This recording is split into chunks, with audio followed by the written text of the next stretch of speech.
And I remember that after about a month, I said, today's it. I'm going to the gym.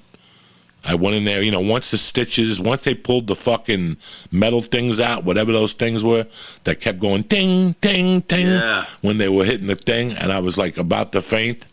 And I went to the gym, and I'm doing my thing, and there's 135 pounds just sitting on the bench press.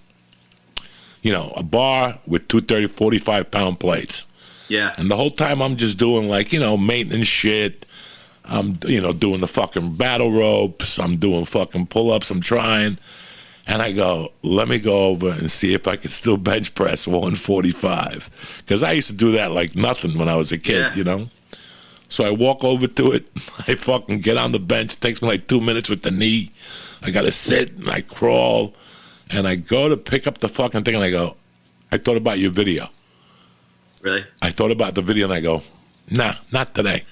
With my luck and what the world is doing, and after I saw the Tom video, this thing's going to go down like a rocket ship.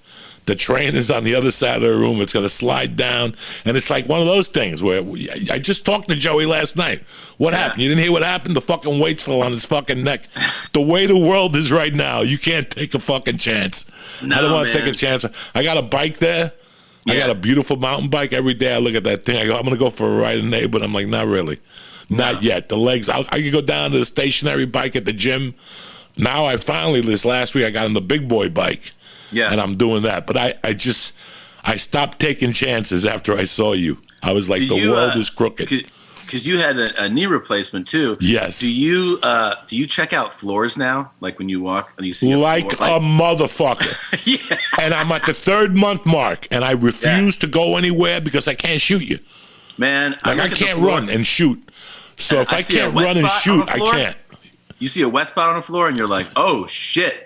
Like I'll fucking hug a wall. I'm like, I'm not fucking walking near that. Oh my God. I walk like Herman Munster. I take like 2 little steps.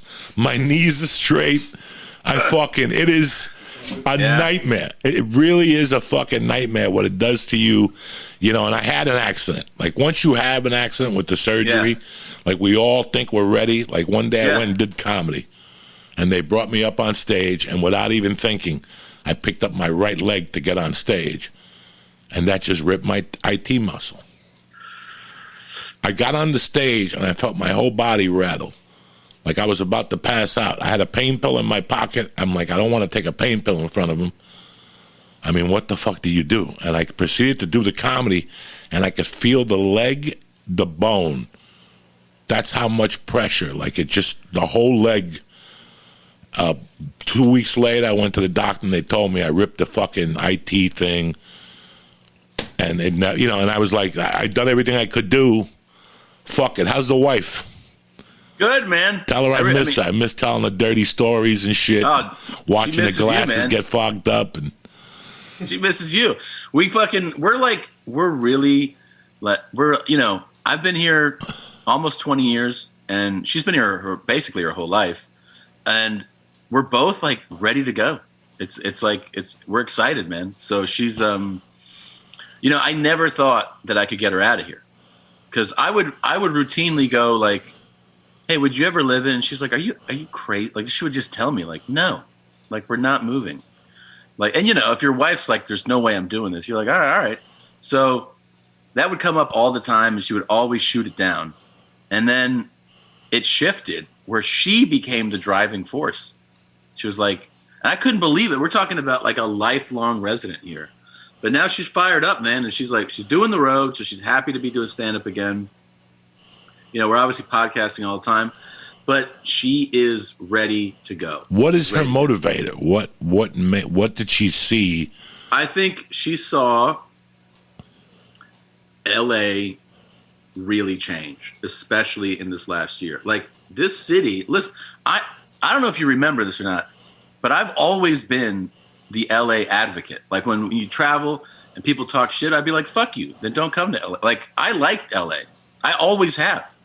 And in this last year, I'm like, this city has gone to shit, man. So it's just something that I've seen.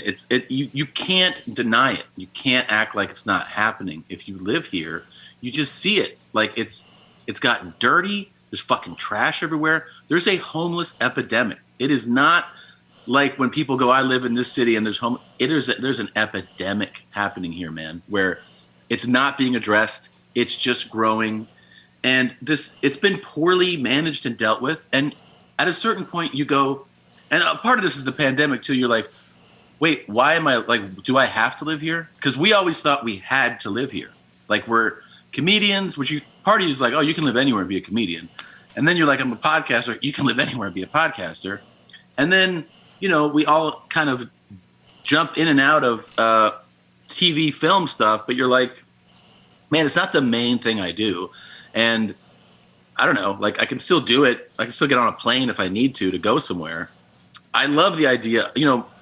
For me, most of my life is touring. And it's like, I would much rather tour from the middle of the country than what I've been doing, which is flying out of the southwest corner of the country every fucking other Makes week. a big difference. Oh, man. No more 4-hour flights. It's 2. You're 2.5 hours from anywhere right now, from Austin. Great airport. You're right in the middle of the country.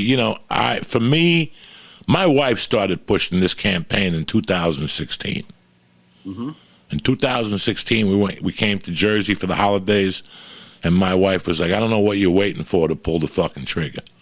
Yeah. I went to Woodland Hills. I looked at 3 houses, like in 2015, and I was like, no to all 3 of them. I don't want to. I knew in 2015 I didn't want to buy. I'm like, I'm not looking to buy it to spend $900,000 on a house that's worth $450,000. Yeah. So that was very good that I was smart enough to see that. I came here in 2016 with her, and on the way home at the airport, she goes, I don't know why we're even going back. And then it was 2 years of just, and I think after I shot the Netflix special with Christina, that whole experience fucked me up, bro. Really? I didn't like it. I didn't like how it went down. I didn't think that it was, 2,000 stages in Vegas, and we're doing it at a fucking pool hall. Yeah. And then strange. The fucking wall came crashing down. I didn't like what, I didn't train right for it. Nothing that I did was right on that whole situation. That plane ride home was a deep, deep fucking thought process for me. Yeah. And I said, I don't know what or how I'm going to get the fuck out of here, but it was just all downhill after that. I look at those old podcasts, and everything has changed about me. My face, my train of thought. I just kept going into a deeper, deeper emotional hole, and I was fueling it with the edibles and